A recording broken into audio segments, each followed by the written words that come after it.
The Spirit of the Lord is upon me, because He has anointed me to preach the gospel to the poor. He has sent me to heal the brokenhearted, to preach deliverance to the captives and recovering of sight to the blind, to set at liberty them that are bruised, and to proclaim the acceptable year of the Lord. Our God is Jesus, the Anointed One. Amen? Praise the Lord. Come on, let's give glory to the living God. Hallelujah. Say hallelujah. Congratulate mo yung katabi mo ngayon. Sabi sa kanya, I'm glad you're beautiful. You're handsome, pag lalaki. Amen? Maganda ba yung katabi mo? At sabi mo naman siya, bigyan mo siya ng high five. I'm glad you are here.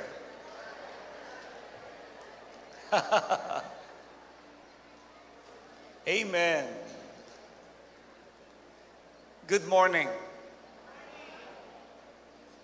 First, thank you sa inyo pong patuloy na pagsuporta sa mission namin ni Sister Lynn.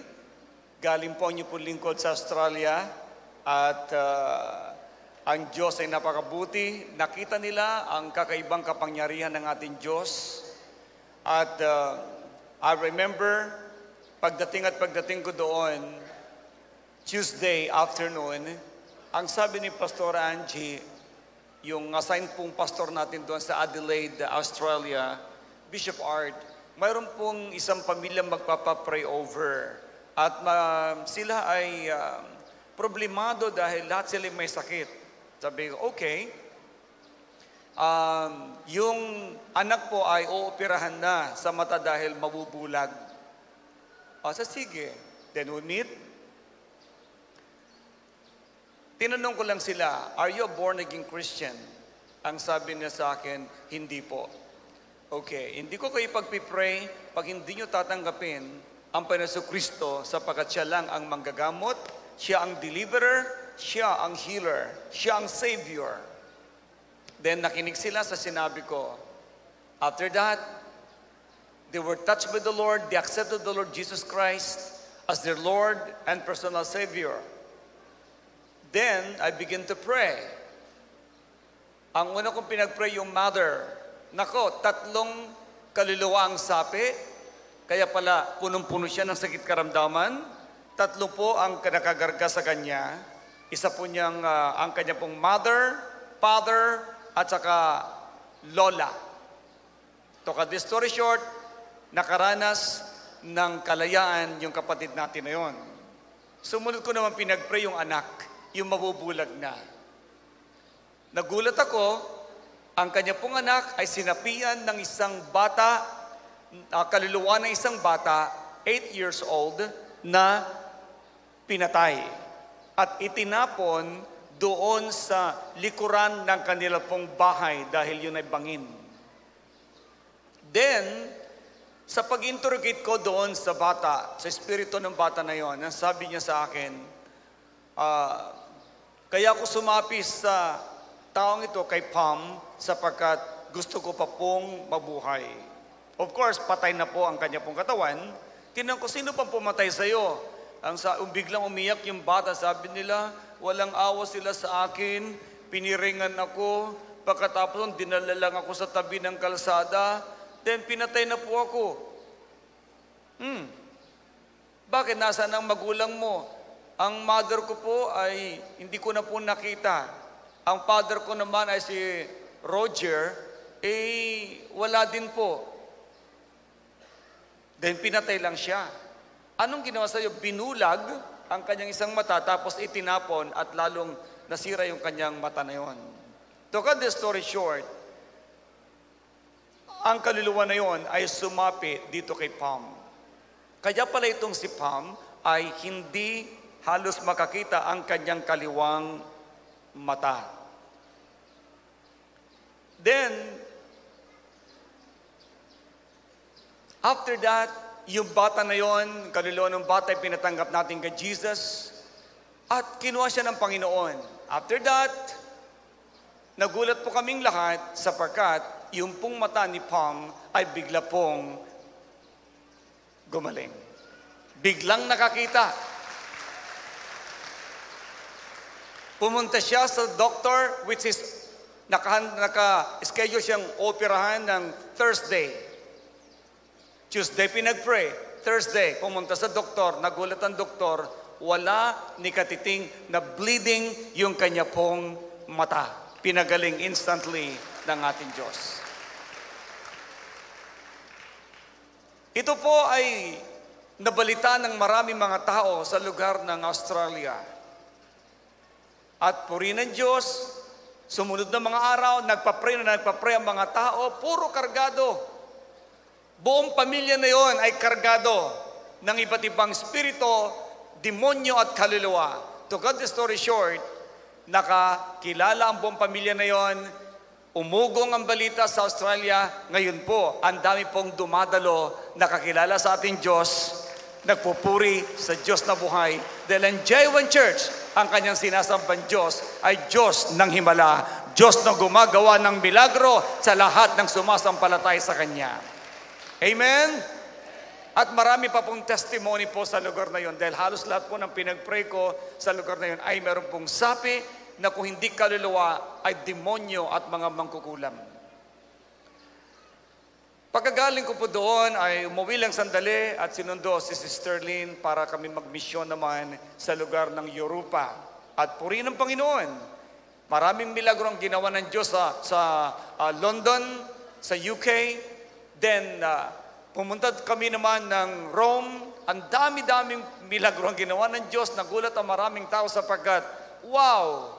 Iba't ibang sakit na hindi po mapagaling ng doktor, pinagaling ni Dr. Jesus.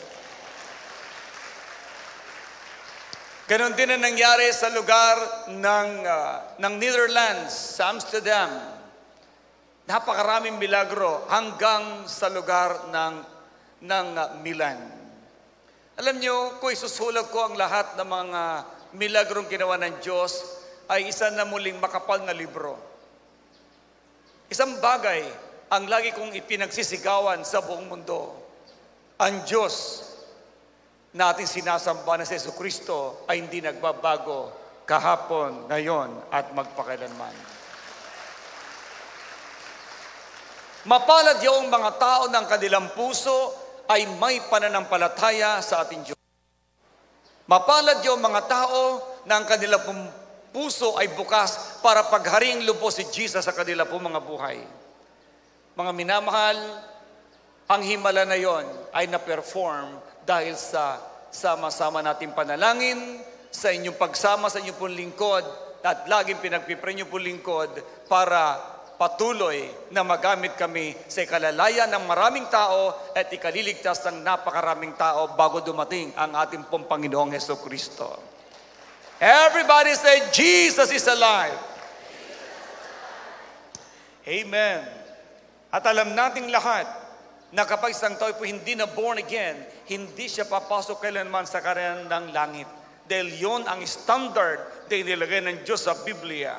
Hindi po relihiyon ang kailangan ng tao, hindi kailangan ang anumang klase ng sekta para isang tao ay mabago. Ang kailangan niya ay ang Panginoon Jesucristong nagbabago ng puso at kaisipan ng isang tao. Amen? Praise God! This morning, makinig kayong mabuti. Ang isi-share ko po sa inyo isang bagay na magpapalakas muli ng inyong pananampalataya.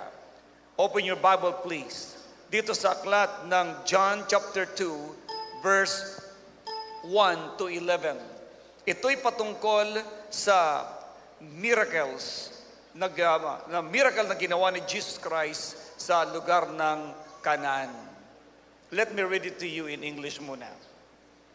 The next day, there was a wedding celebration in the village of Cana in Galilee.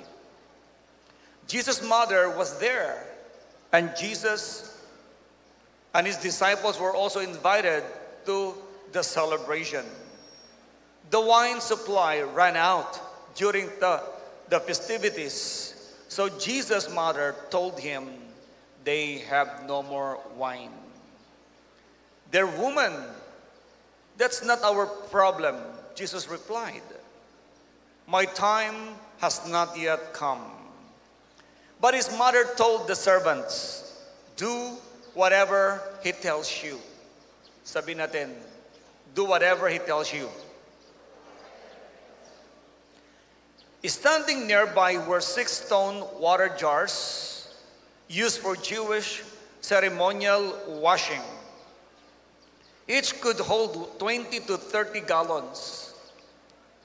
Jesus told the servants, fill the jars with water. Say it.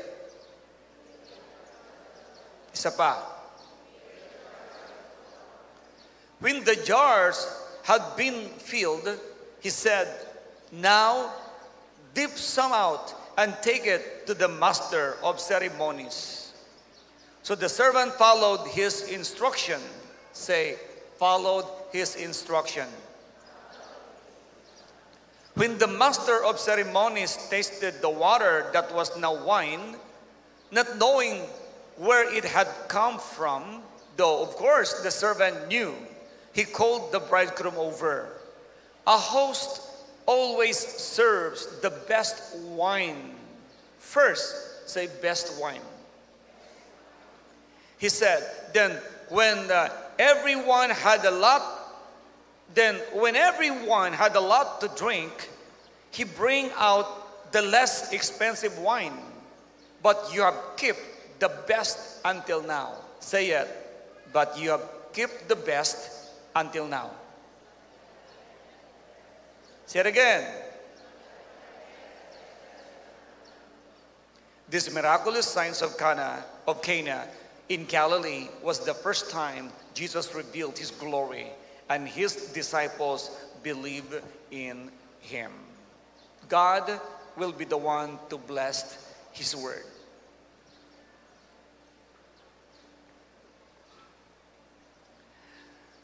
Ang aking pong binasa sa inyo ay ang patungkol sa unang milagro na ginawa ni Jesus sa kanya pong earthly ministry.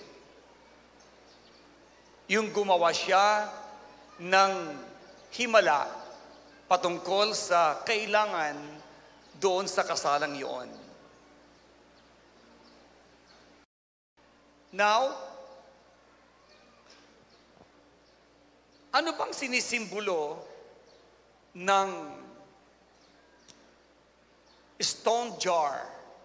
Bibigyan ko din dito yung stone jar.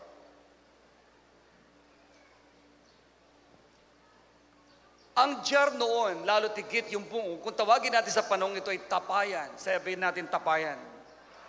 Ito po'y gawa sa napakalaking bato at pagkatapos noon, ito'y inuukit dahan-dahan hanggang sa ito'y maging tapayan na lalagyan ng tubig. Kaya ito po'y kinerve from the solid rock. From the solid rock.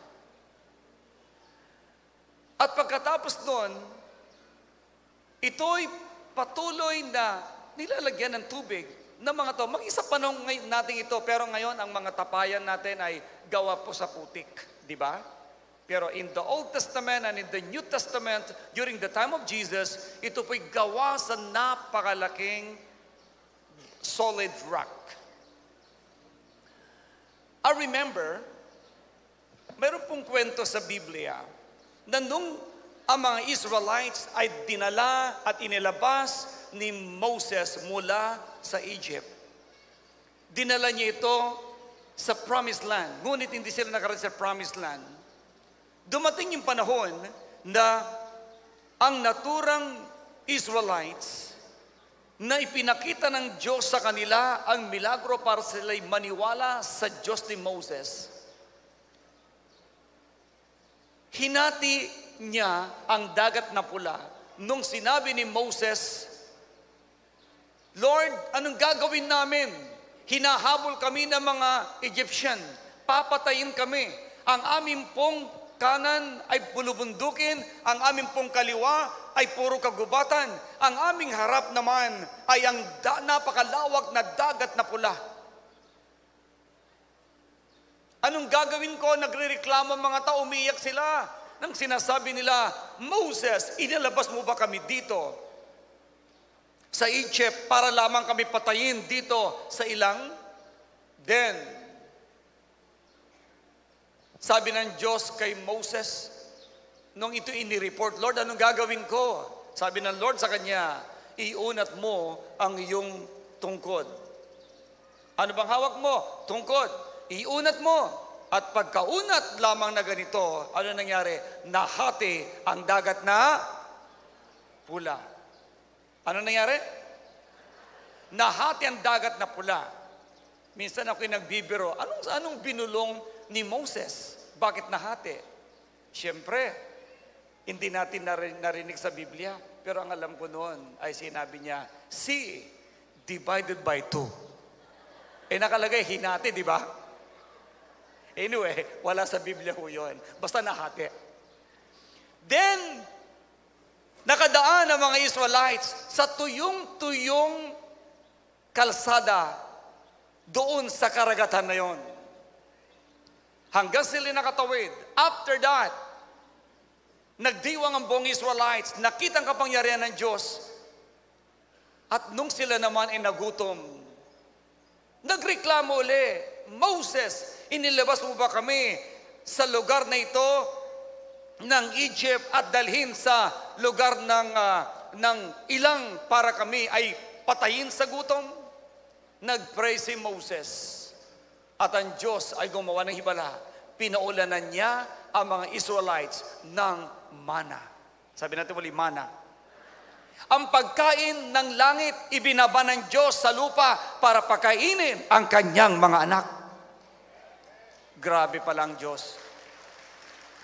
Pag wala na kayong makakain, mapipilitan ang langit na bumuka para lamang bigyan kayo ng pagkain. Nangyari, tama ba? Etong matindi, kumain, nabusog. Aba, nauhaw. Eto na ngayon, sa kanilang kauhawan, nagreklamo ulit. Alam niyo itong mga Israelites, reklamador. Moses, wala kaming mainom. Dinala mo ba kami dito para lamang mamatay sa uhaw, ma-dehydrate? Sabi ng Moses kay Lord, anong gagawin ko? Si Moses, sinabihan siya ng Diyos, okay, pukpukin mo ang rock na yan. Pinukpok. Abay pagpukpukin, bumukal ang mineral water. Aba, nakainom lahat. One to sawa. Matindi, pati ang kanilang mga hayupan. Eto na ngayon. Imagine for 40 years na sila ay naglalakbay sa ilang papunta sa promised land. Hindi makatuloy-tuloy dahil reklamador ang mga Israelites. Alam niyo yung mga reklamador pala, nadidili ang blessing. Samantalang 3 days lamang, nandoon na sila sa promised land. 3 days to 40 days, nasa promised land. Paikot-ikot na lang sila doon. Bakit? Reclamites. Hindi lang pala kalaban nila ay mga Amorites, Hittites, Movites, Jebusites, mayroon pang Reclamites. Ito na napakatinding kalaban yung reklamador. Sabi mo sa katabi, huwag magre-reklamo. Now, isang araw, doon sa book of Numbers, Numbers chapter 20, verse 8 to 12, ang mga Israelites, muling nagreklamo. Ang sabi nila ganito, Moses, sa totoo lang, uhaw na uli kami. Wala kami mainom ngayon eh. Sabi ng Biblia, Lord, uhaw na naman sila. Ano pang gagawin ko sa mga ito? Ako'y nagagalit na eh. Sabi ng Diyos, basahin nga natin yung sinasabi ng Numbers 20, verse 8 to 12, para maintindihan natin mabuti bawat punta sa New Testament. Numbers chapter 20, verse 8 to 12. You and Aaron must take the staff and assemble the entire community As the people watch, speak to the rock. Say it, speak to the rock. Over there, and it will pour out its water. You will provide enough water from the rock to satisfy the whole community and their livestock. So Moses did as he was told. He took the staff from the place where it was kept before the Lord. Then he and Aaron summoned the people to come and gather at the rock. Listen, you rebels, he shouted. Must we bring you water from this rock? Then Moses raised his hand and he struck the rock twice with his staff, and water gushed out. So the entire community and their livestock drank their fill. But the Lord said to Moses and Aaron, because you did not trust me enough to demonstrate my holiness to the people of Israel, you will not lead them into the land I am giving them. Makinig kayo mabuti dyan. Ano instruction ng Diyos kay Moses? Speak to the rock. Say it. Ang gawin mo, Moses, magsalita ka lang doon sa bato at lalabas ang tubig. Si Moses po'y napuno. Nagalit po siya. Dahil sa sobrang reklamador ng mga tao. Ano ang kanyang ginawa? Pinalo niya ng 2 beses. Nung pinalo niya ng 2 beses, lumabas nga ang tubig. Pero mayroon po ditong nangyari. Bago lumabas yung tubig at bago niya ito pinalo, nagmaktol po siya. Ano ang kanyang pagmamaktol? He spoke foolishly. Nagalit muna siya. Pagkatapos niya magsalita, pinalo pa niya. Hindi naman ang instruction ng Diyos kay Moses, magsalita, speak to the rock. Pinalo niya ng 2 beses. Kaya sabi ng Lord, dahil sa ginawa mong yan, hindi ka makakarating sa promised land. He did not trust God enough to demonstrate His holiness. Dahil siya nagalit at sa kanyang galit, pinalo ang bato. Yun ang naging reason kung bakit hindi niya na-demonstrate ang kabanalan ng ating Diyos. By not doing exactly as he was told, Moses demonstrated a lack of faith in God to provide for his people. Nagkulang ng faith si Moses. Pinalo ang rock. By the way, Bishop Art, ano ba yung rock na yon? Alam niyo ba, nang sabi ng aklat ng 1 Corinthians chapter 10, verse 3 to 4, ang rock pala pong ito sa Old Testament, it symbolized Jesus Christ. Sino yung rock? Lakasan ninyo. Si Jesus Christ yun. Why? Si Jesus ang sinasabing nagbibigay ng living water. Siya nagbibigay ng tubig. Ang sabi ng Lord, magsalita ka lang. Hindi siya nagsalita. Pinalo niya yung bato. Sinong pinalo niya? Pinalo niya si Jesus. Sabi niya, yung instruction ko lang naman sa iyo, magsalita ka. Ba't mo ako pinalo? Makinig ka mabuti ha? Pinalo. At yun ang kakulangan ng faith ni Moses na naging reason why he did not enter the promised land. So instead of reverently obeying God's instruction, Moses rebuked the people. Nang sabi niya, we must bring you water from this rock. Bibigyan ba namin kayo ng tubig mula sa batong ito? And angrily he struck the rock twice with the staff. God regarded Moses' words and action as a serious breach of faith. Doon nagsimulang manghina ang faith ni Moses. Kaya sinabihan siya, dahil sa ginawa mong yan, hindi ka makakarating sa promised land. Meron po ako nakita dito, pag hindi mo pala sinunod ang salita ng Diyos, hindi natutuwa ang Diyos sa'yo. Kaya sabi mo sa katabi, makinig at sundin ang salita ng Diyos. Come on, say it again.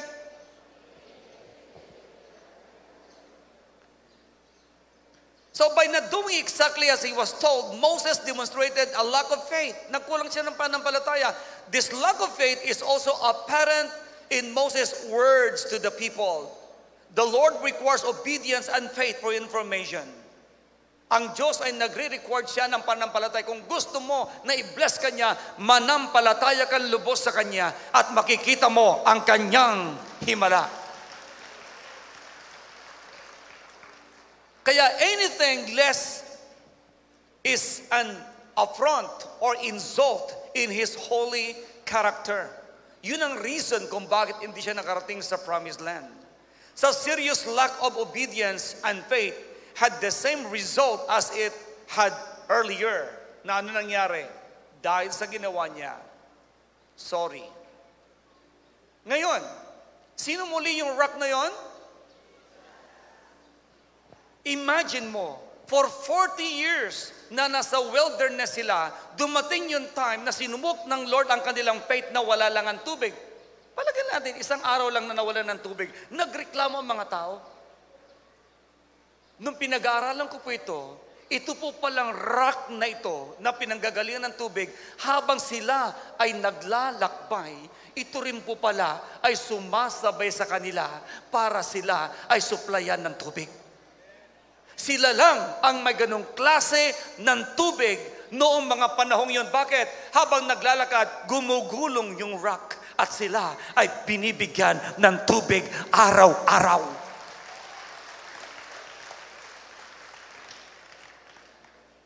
Totoo yung Bishop Art? Yes. Eh naglalakbay sila, milya-milya ang kanilang nilalakaran. Paano sila kukuha ng tubig? That means to say, this rock is rolling and bringing, supplying the water for His people.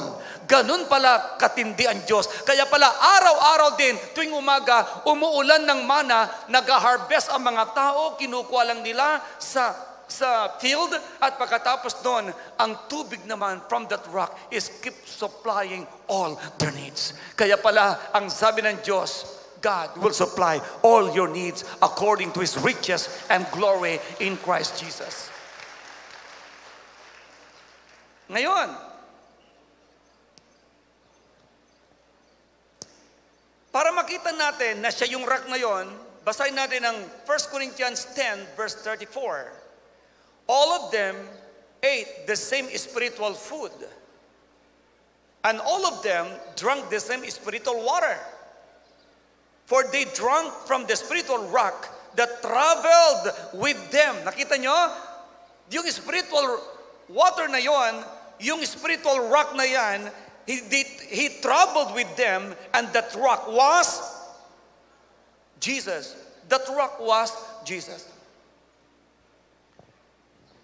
Imagine ninyo napipicture nyo ba? Malaking bato. Dumadaloy ang tubig. At ang sabi ng New Testament, and that rock is Christ. And that rock was Christ. Basahin nyo muli. They drank from the spiritual rock that traveled with them. Nagtatravel. Na-imagine nyo na ngayon? Halimbawa, alam nyo ba na mas marami ang Israelites sa panahong yun kaysa mga Batanggenyos?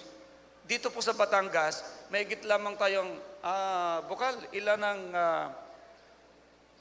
ang population ng Batangas City? 500,000. Ang mga Israelites, milyon sa time na yon. Nung lumabas po sila sa Egypt, nasa 2 million po sila. Ano nagsusupply ng tubig sa Batangas? Aray, water district. Tama ba? Naliligo, umiinom. Gaano kalaki ang tangke ng water district? Napakalaki. Imaginin mo, gaano kalaki kaya yung rock na yon na nagta-travel. Baka ganyan din Bishop Art. I'm sorry. Ang matindi po nito, rock po siya. Hindi nakabaon sa lupa. Naglalakad sila, gumugulong din. Noong panahong yon,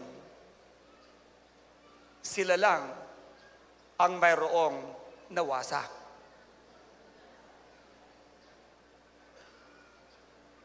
He supplied the needs of His people. Tandaan niyo muli for 40 years. Umuulan ng mana. Pagkaya ng mga, bakit umuulan? Hindi sila nagtatanim. Bakit? Lakbay ng lakbay. Hindi naghukay ng tubig. The rock keeps supplying the water. Mga minamahal, ngunit ang isang bagay na nakita ko dito nung pinalo. Sabi ng Diyos kay Moses, dahil sa hindi ka nakinig sa instruction ko, hindi ka na makakarating sa promised land. Tanawin mo na laang. Kaya nung siya umidad na ng 120 years, pinapunta siya sa isang mataas na bundok at pinatanaw ang promised land. Wala na, patanaw-tanaw na lang si Moses. Sino nakarating sa promised land? Walang iba, kundi si Caleb at saka si Joshua.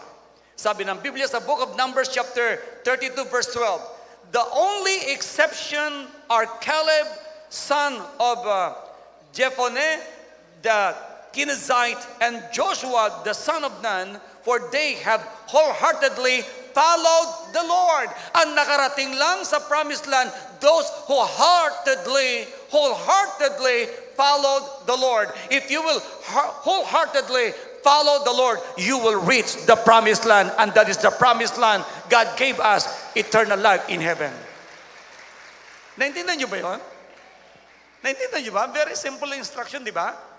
Kaya nung si Joshua sa si Caleb ay sumunod sa Panginoon, nang sabi ng Diyos sa dalawa, 12 kayo na tumingin ng promised land, ang 10 puro negative ang kanilang report. Alam nyo, yung 12 na yan, inutosan ni Moses na pumunta sa promised land para isurvey kung gaano kaganda.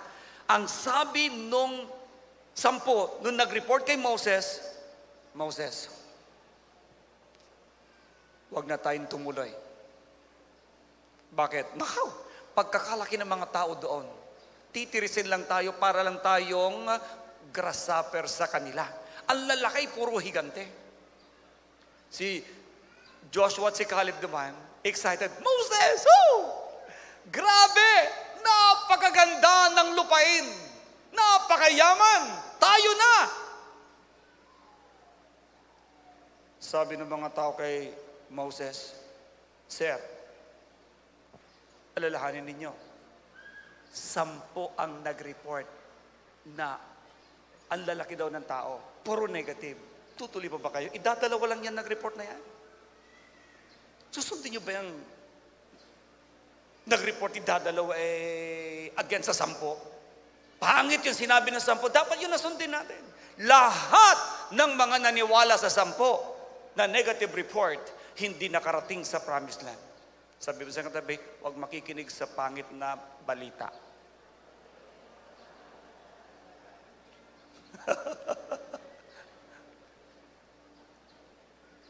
Mga minamahal, ito na ngayon na mabuting balita.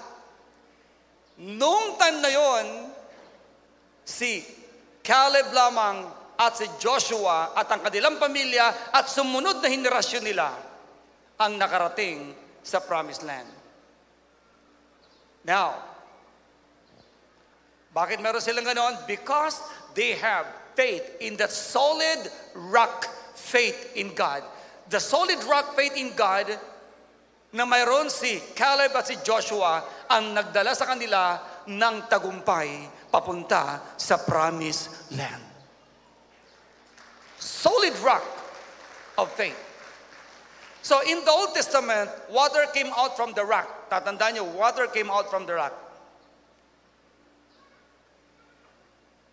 Sa New Testament naman, ito na, punta na natin yung ating binasa kanina. In the New Testament, Jesus told the people to fill the stone jar with water. Sa Old Testament, si Lord ang nagsusupply ng tubig. Tama ba? Sino yung rock? Again, Jesus. Pagdating sa New Testament, si Jesus, pumunta siya sa kasalan sa Kana, naubusan ng alak, lumapit ang host ng kasalan kay Mary. Ang sabi niya, naubusan ng alak. Si Mary naman, lumapit kay Jesus. Jesus, naubusan ng alak. Anong response ni Jesus? Sa Tagalog ho, babae, anong pakialam ko sa'yo? Basahin niyo sa Biblia. Sa iba naman translation, ginang, huwag mo akong pangunahan. Hindi pa dumarating ang aking oras. Ang sabi ngayon ni Mary sa mga tao, sundin ninyo lahat ang sasabihin ni Jesus, ha? Ano kanyo? Sundin nyo lahat ang sasabihin ni Jesus. Narinig ni Jesus yun. Tandaan nyo ha, hindi pa panahon ni Jesus na gumawa ng milagro. Dahil sa pananampalataya ng mga tao na susundin ang kanyang salita, sinabihan niya ngayon ng mga tao, punuin ninyo ng tubig ang banga. Ano yung banga na yon? Made of solid rock. Punuin ninyo. Nung pinuno, ano ang nangyari?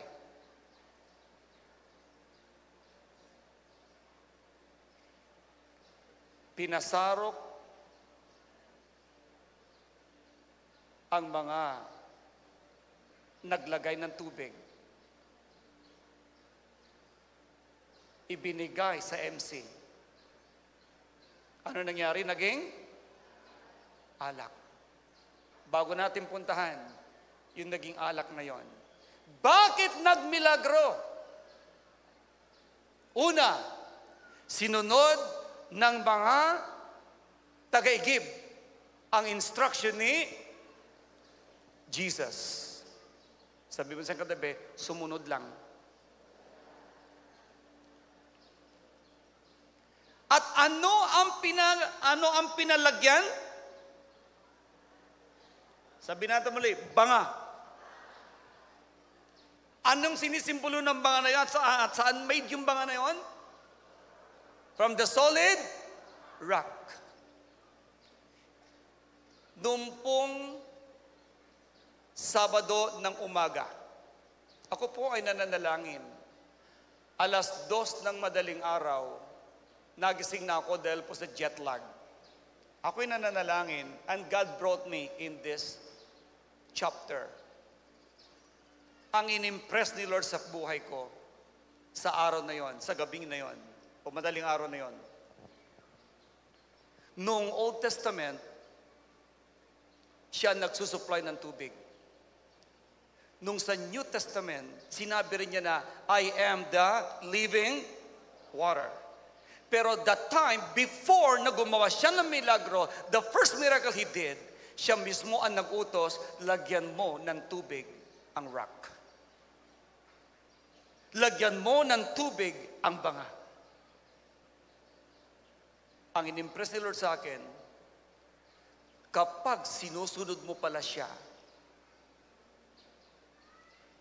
ikaw mismo ang naglalagay ng tiwala sa Kanya.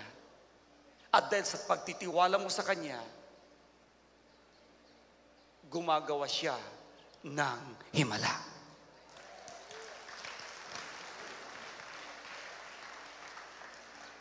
Walang miracles na nangyari kung walang sumunod sa instruction ni Jesus.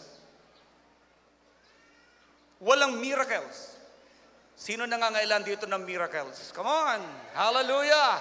If you want a miracle, follow God's instruction. Kaya ang sabi ng Biblia sa New Testament, Jesus told the servant, fill the jars with water. When the jars had been filled, this time, ito nangyari, Jesus wants the people to believe and obey His word, His instruction. Not like the time of Moses, He struck the rock in anger. Sa New Testament, sumunod lang ang mga tao. Pangalawa, this time Jesus, who is the rock, wants the people to obey Him by filling the stone jars with water. Kaya nung ito'y kanila pong nilagyan ng tubig, aba, ang Diyos ay natuwa. Ito na ang panahon sa New Testament na ito na ang salita ko na susundin, gagantimpalaan ko ito naman at papalitan ko ng mga himala na kailangan ng tao. So what happened? With their obedience to His instruction, the water they pour out to the stone jar, He miraculously turned into wine. Eh bakit alak, Bishop? Eh di kaya siguro, Bishop Art, ang daming manginginom ngayon eh. Si Jesus Christ ang gumawa ng alak eh. Excuse me. Ang alak na ginawa ni Jesus ay hindi po nakakalasing. Kasi wala tayo nabasa sa Biblia na nalasing ang tao. Eh ano yung ginawa niya? Alangan namang milagro na ang ginawa niya, gumawa siya ng alak. Gagawa ba siya ng ikalalasing ng tao? Kapatid, yung milagrong gagawin ng Diyos sa iyo, hindi mo ikalalasing. Sandali. Baka mamaya bigla kayong pumunta sa mga kabaret at mag-inuman kayo. Ha? Excuse me. Hindi ginawa ni Jesus Christ yung alak na yon, okay? Ang ibig kong sabihin nito, yung blessing na ginawa niya, which is wine, during the first time na siya umaten sa kasalan sa Cana, brothers and sisters, ikinatuwa ng mga tao. Dahil ang ibig palang sabihin po ng wine na yon ay walang iba kundi blessing that makes people happy. Blessing that makes people happy. Hindi lang po tinutukoy na alak yon, but it's a blessing that makes people happy. Kaya pag sumunod ka sa Diyos, God will make you happy. Pag nag-disobey kayo, I want you to know, you will never be happy. Tandaan ninyo, ang taong sumusuway sa Diyos, malungkotin. Bakit? Alam niya, nasaktan niya ang Diyos. Pero ang tao na sumusunod sa Diyos, ang saya-saya niya, sapat alam niya, natuwa ang Diyos sa kanya, kaya ang pagpapala naman ay dadali sa kanya. Ang pagsunod sa kanya ay may himalang nangyayari sa buhay ng tao na yon. Come on, sabi mo sa tatlong kapatid, may obey Jesus. Come on, say it, obey Jesus. Praise God, your blessings will make you happy. Amen. Praise the Lord. Ito palang matindi. Kaya pala nung sa panahon ni Saul, sa 1 Samuel chapter 15, verse 22 to 23, because he disobeyed the Lord, tinanggal siya sa pagiging hari. Obedience, God's instruction, makes him happy.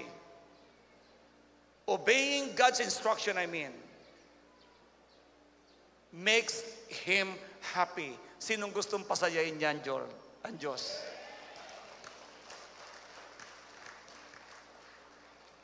Magtaka po kayo ha, kapag kayo po ay nakakaranas ng iba't ibang klase ng problema. Baka mayroon pong disobedience na nangyari sa buhay ninyo.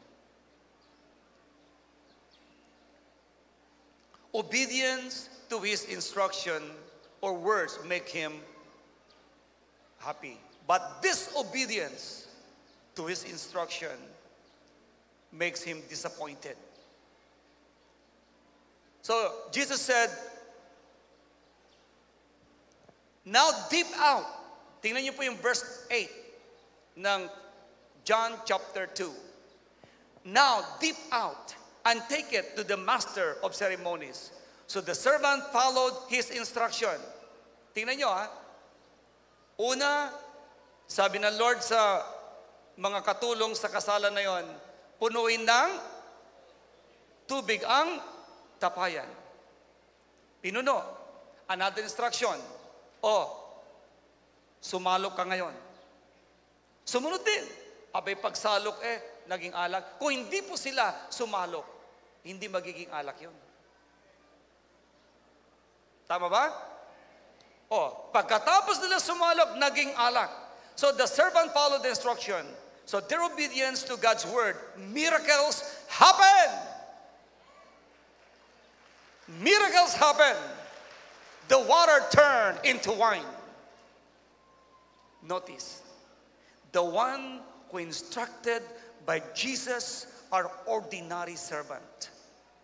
The one that draws the water. Pinagpapala ng Diyos ang mga ordinaryong lingkod. Hindi niya tinitignan kung anong position mo. Ang inutusan ni Jesus ay ang mga ordinaryong tao. Hindi ang mga mayayaman, hindi ang mga nasa middle class, kundi ang mga mabababa. I'll tell you this, gusto ng Diyos i-bless ang mga mabababa sapagkat sila'y mas madaling sumunod kaysa mga mayayaman. Nagkakaintindihan tayo? So kung mayaman ka, middle class ka, o sabi ng iba, low class ka, no class pa, kapatid kaibigan, anumang class mayroon ka, huwag ka na mag-class, sumunod ka na lang, may mangyayaring himala sa buhay mo. Say yes! Come on, yes! Kaya naalala ko yung mga tao na yun na nagpa-pray, mga well-off po sila. May pambayad sila sa hospital. Abin narinig lang nila nandoon ang lingkod ng Diyos. Pumunta, nagpa-pray. Sa kanila pong pagpapapray over, sila po'y nagpakumbaba, ang Diyos ay natuwa. Hindi sila pinigo, pinagpala sila, pinagaling sila ng ating Panginoon. Sino makakagawa nun? Na nakita ng science, ng medical science, ng mismong MRI, bleeding ang mata, bulag. Kaya kailangan ang immediate operation. Ngunit ang sabi ng doktor, hindi nangangahulugan na pag inoperan ka ay makakakita ka. Hopeless. Hopeless na si Pam, yung kinuwento ko sa inyo kanina. But when she followed a clear instruction that she has to accept Jesus Christ and completely surrender her life to the Lord, what happens? Immediately, na-deliveran siya. Napaalis natin ang spiritong umaalipin sa kanya at instantly, ang kanyang nabubulag na mata ay instantly nakakita at hindi na naoperahan. Okay. So when the master of ceremonies tasted the water that was now wine, not knowing where it had come from, though of course the servant knew it, he called the bridegroom over. A host always served the best wine first. Ang alam ko, sabi nung MC, yung mga nag-host ng kasalan, ang isiniserve lamang ay yung pinaka-the best na wine sa una. At paglasing na yung mga tao, saka ibibigay yung wala lang, lambanog na lang. Okay, yung mga tira-tira na lang dyan. Kasi hindi na nila malalasahan kung masarap pa ba itong alak o hindi pa. Yun ang ibig sabihin dito. But, ito matindi. But you have kept the best until now. Listen to this. Sabi ng MC, you have kept the best until now.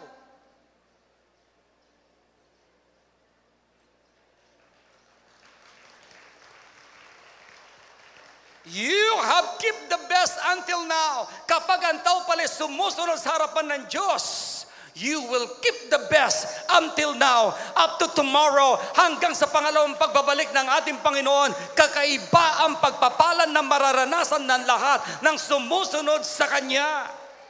You have kept the best until now. Ano yung best na yun, brothers and sisters? As I told you earlier, God always making and using the word good wine symbolize God's blessing. Now, after you heard this word of the Lord, because you believe Jesus Christ is the rock, naniniwala kayo siya ang rock. Habang siya sinusunod din nyo, ang pagsunod nyo po sa Kanya, binilalagyan nyo siya ng tubig. At yung tubig naman na yan, ibinabalik na niya ang blessing sa inyo. Ginagawa niyang blessing yung para sa inyo. Ito po pala, kung ano pala ibinibigay mo sa Kanya, ito ibinabalik din sa'yo. Inilagay yung tubig, bumalik alak. Ano ibig sabihin niya ngayon? Ano man yung ibigay mo, babalik sa'yo, mas maganda. Kung mahalaga sa'yo, yung inilagay mo, ang balik sa'yo, mas maganda. Tubig, ordinaryong tubig, ang inilagay, nung bumalik, alak. Ano ang gusto mong kamtan ngayon? Ano ang gusto mong tanggapin? Ano ang gusto mong ilagay sa tapayan? Pag sinabi ng Diyos sa'yo, maglagay ka sa tapayan, umasa ka, sasalok ka ng tiba-tibang pagpapala. But you have kept the best until now. You have kept the best until now. Ano yun? The blessings of the Lord is not only good, but best. Remember the word best. You have kept the best until now. Hindi lang good ang blessing ni Lord sa'yo. Best, and again, best. Again, best. Again.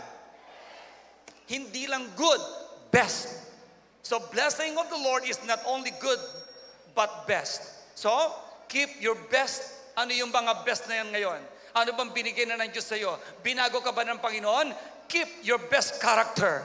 Keep your best smile. Keep always kind to others. Always give best worshiping to God. Always in love with God. Keep the best service to God. Always give your best to God. Yan ang best. Kung ano ang best mong ibibigay, at good man yan or best, keep it best. And God will give you super blessed.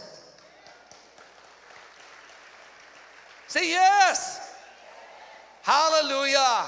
Mga minamahal, hindi kailanman nalugi ang tao na sumunod sa kalooban ng ating Diyos. Grabe na to! Say, grabe na to! Grabe na to! Amen? Praise the Lord! Mga minamahal, kung naintindihan niyo po yung mensahe, wala na tayo ngayon sa Old Testament. Hindi na tayo pwedeng magkulang sa tubig na kailangan natin ngayon. Pero this time, ang Lord mismo ay humihiling. Punuin mo ng tubig ang tapayan.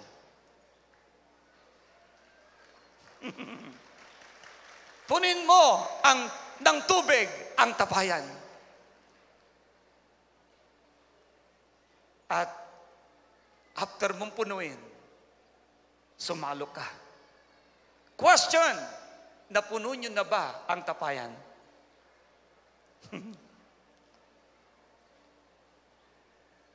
Yun nga lang, Bishop, parang gapatak laang.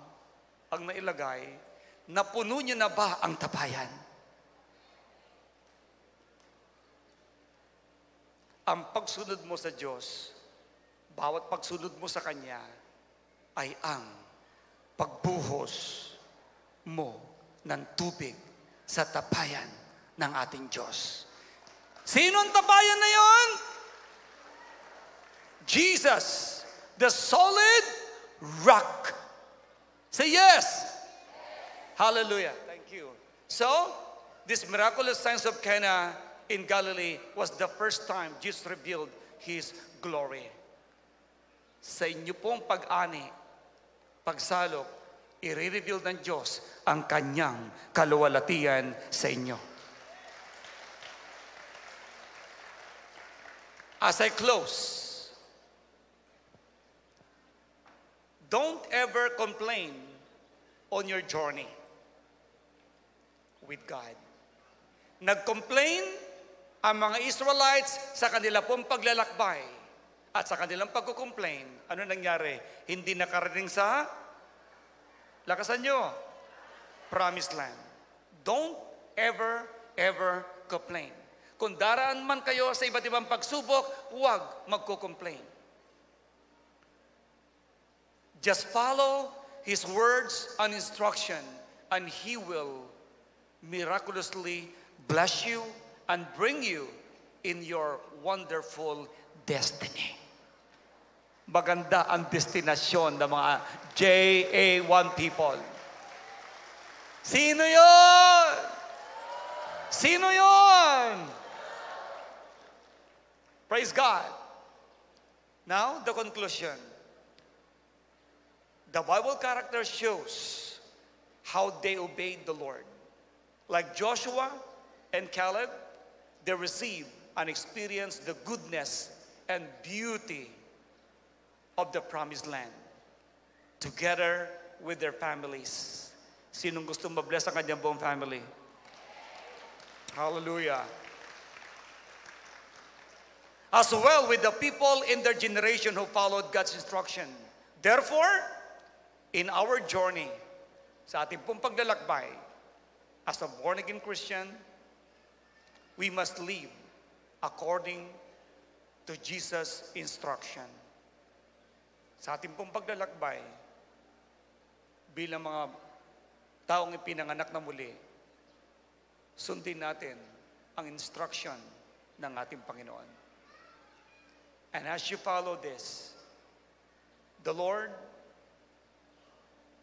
will always be with you. That rock in the Old Testament, sasamahan niya kayo. And this rock in the New Testament, which is the Lord Jesus Christ, will always go with you. The Lord will bless us today as we follow His instruction.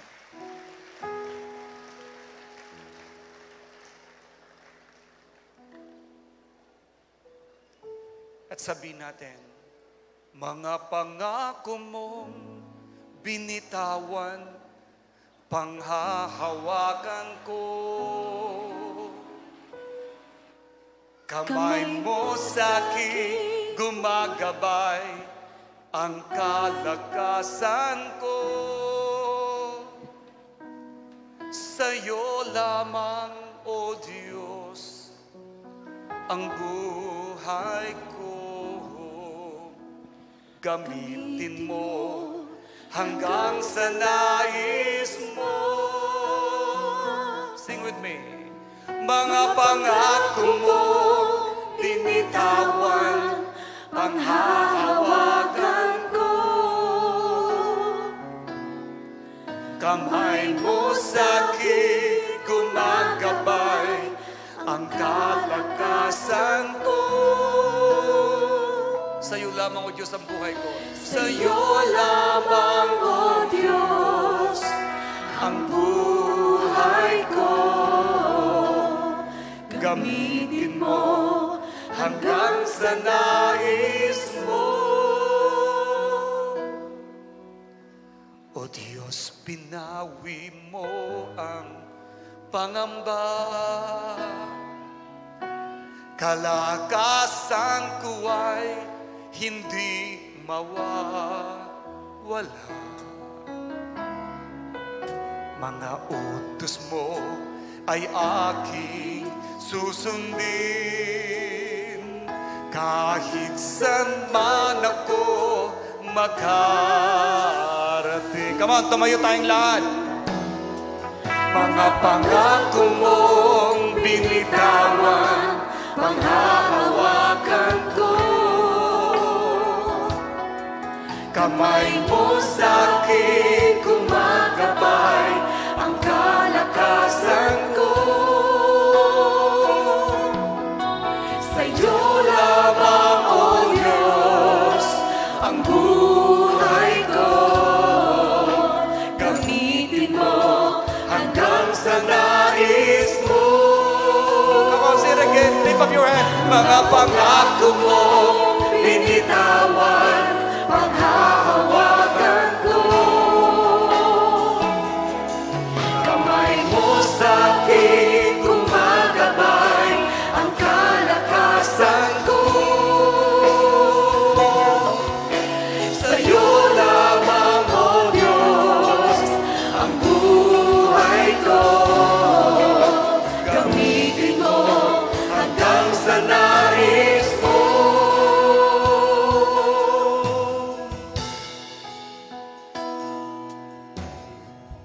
Lord, thank you for you are the living rock. Thank you for you're already there. You already demonstrate your power sa mga Israelites. Thank you for you're the solid rock that produce water. Thank you for you're the solid rock na ngayon nagnanais na amin pong punuin ng pagpupuri, ng pagsunod, ng pagsamba. And by doing it, Lord, naniniwala kami that you will return to us in a wonderful blessings, the best blessings. Lord, thank you. Hayaan niyo, Lord, na lahat ng mga anak mo patuloy na sumampalataya sa iyo.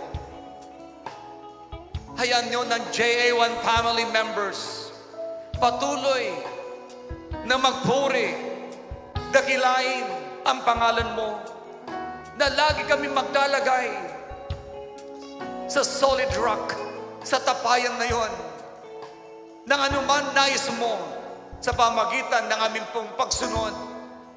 We will surely reap the great harvest. At kung kami man ay nag-disobey sa nakaraang mga panahon, na katulad ng mga Israelites, sinabi mo, Diyos, sa amin, pag kami hihingi ng tawad, kami inyo pong patatawarin. Pag kami magpapakumbaba, kami, O Diyos, ay iyong itataas.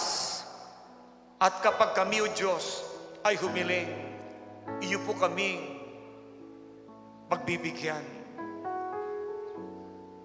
Mga minamahal, abang kayo nakayukot ng kapigit, humingi kayo ng tawad sa Diyos. Do it right now.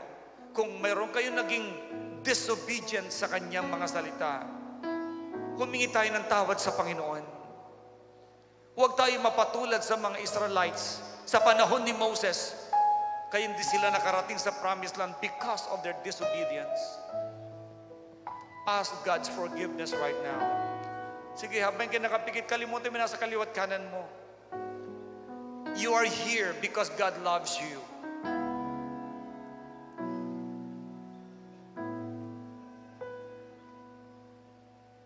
Kung tayo po'y nagmalaki sa mayroon tayo, humingi tayo ng tawad. Kung tayo nagkasala sa ating mga pananalita, nagmurmur, sometimes sinisisi ang Diyos. Pag nagkukulang, nagtatampo sa Diyos, humingi tayo ng tawad sa Panginoon.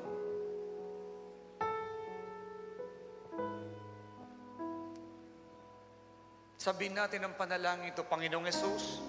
Panginoong Hesus. Lakasan pa natin, Panginoong Hesus. Panginoong Hesus. Sumasampalataya ako sa iyo. Sumasampalataya ako sa iyo. Ikaw ang solid rock, Ikaw ang solid rock, our great Savior. our great Savior. Lord, Lord, patawarin niyo po ako patawarin niyo po sa lahat kong pagkukulang sa inyo. sa lahat kong pagkukulang sa iyo. Linisin niyo Linisin ang mo puso ko puso ko ng iyong banal na dugo. ng iyong banal na dugo. Maghari kang lubos sa buhay ko. Maghari kang lubos. Tulungan niyo ako, Panginoon, Tulungan niyo po ako, Panginoon, mamuhay ng may kabanalan mamuhay na may kabanalan at may banal na pagkatakot sa inyo. at may banal na pagkatakot sa iyo. Salamat po, Panginoon. Salamat po. Ikaw ang tagapagligtas ko. Ikaw ang aking tagapagligtas. In the name of Jesus. In the name of Jesus. In the name of Jesus. Ako na lang mananalangin. Manatili ka na kayo nakpikit. I pray, Lord, sa lahat ng mga anak mong handa na sumunod sa inyo, ngayon pa lang, O Lord, bigyan niyo sila ng mga instruction. At sa kanilang pagsunod, Lord, mamumuhay sila ng punong-puno ng tagumpay at mapipreserve ang the best sa kanilang mga buhay. Hanggang ngayon at hanggang sa darating na mga panahon. Salamat po, Lord. I also pray, pagalingin mo ang may karamdaman. Let your healing touch be upon them. Divine health be with them. Salamat, Ama. Payamanin mo po ang iyong mga anak at patuloy sila mga instrumento para sa ibang tao. Salamat po, Diyos. Walang maghihirap na J1 family members. In the name of Jesus. Instead, napakasagana ang kanilang mga buhay. At sasabihin ng maraming mga tao, wow! You keep the best until now. You keep the best until now. Thank you. We praise you, Lord, and we adore you. In the name of Jesus. Hallelujah.